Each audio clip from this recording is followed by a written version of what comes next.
গোসলের ফরজ কয়টা? গোসলের ফরজ 3টা। মাশাল্লাহ, ভাই প্রথমে গোসলের ফরজ 3টা বলতে পারেছেন। যাই হোক ভাই, গোসলের ফরজ যে 3টা, সে 3টা কি কি? 3টা হলো 1 নম্বরে হাত হাত ধোয়া, 2 নম্বরে শির মোছাই করা, আর 3 নম্বরে ঠ্যাং ধোয়া। ভাই আর একটু ভাবা চিন্তা করেন, দেখেন আপনি ঠিকই আছে গোসলের ফরজ 3টা, কিন্তু 3টা নিয়ম হয় নাই, হয়তো নিয়ম অন্য আছে। দেখেন তো, চেষ্টা করি আরেকটু পাওয়া যায় কিনা। নিয়ম 3টা হলো 1 নম্বরে হাতকে মুখমণ্ডল পরিষ্কারকে ধোয়া লাগবো, ধুইয়া শির মোছাই করা লাগবো,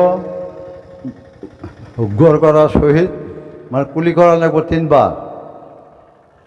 আমি দুঃখিত, যাই হোক ভাই গোসলের ফরজ 3টা বলতে পারছে, কিন্তু কি কি সেই জিনিসটা বলতে পারলেন না।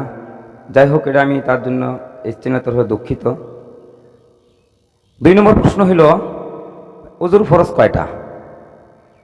ওযুর ফরজ হলো 4টা।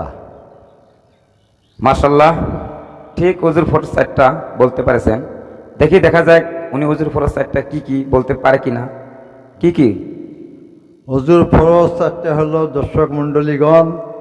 4টের ওযুর ফরজ হলো 1 নম্বরে মুগরা হাতে সাফ করো, হাতের কনি উপরে 4 আঙ্গুল উপরে ধোয়া লাগবো, ধুইয়ে কুলি করা লাগবো, কুলি করি 3 পিরে গড় করার সহিত কুলি করি নাহর মধ্যে পানি দেওয়া লাগবো, পানি দিয়ে তখন শির মোছাই করা লাগবো, শির মোছাই করি তখন আমার ঠ্যাং ধোয়া লাগবো, ঠ্যাং ধুয়ে সারা শরীর আমার ধোয়া লাগবো। দুঃখিত, আমি আবার দুঃখিত, যেহেতু ভাই গোসলের ফরজ 3টে বলতে পারেছেন, ওযুর ফরজ 4টে বলতে পারেছেন, কিন্তু নিয়ম কারণটা যে ওযুর ফরজ 4টা কি কি সেটা বলতে পারে নাই, সঠিক মতে বলতে পারে নাই, তার জন্য আমি দুঃখিত। যাই হোক, দেখি আর কোনো ভাই পাই কিনা যে সঠিক উত্তর পাওয়ার জন্য।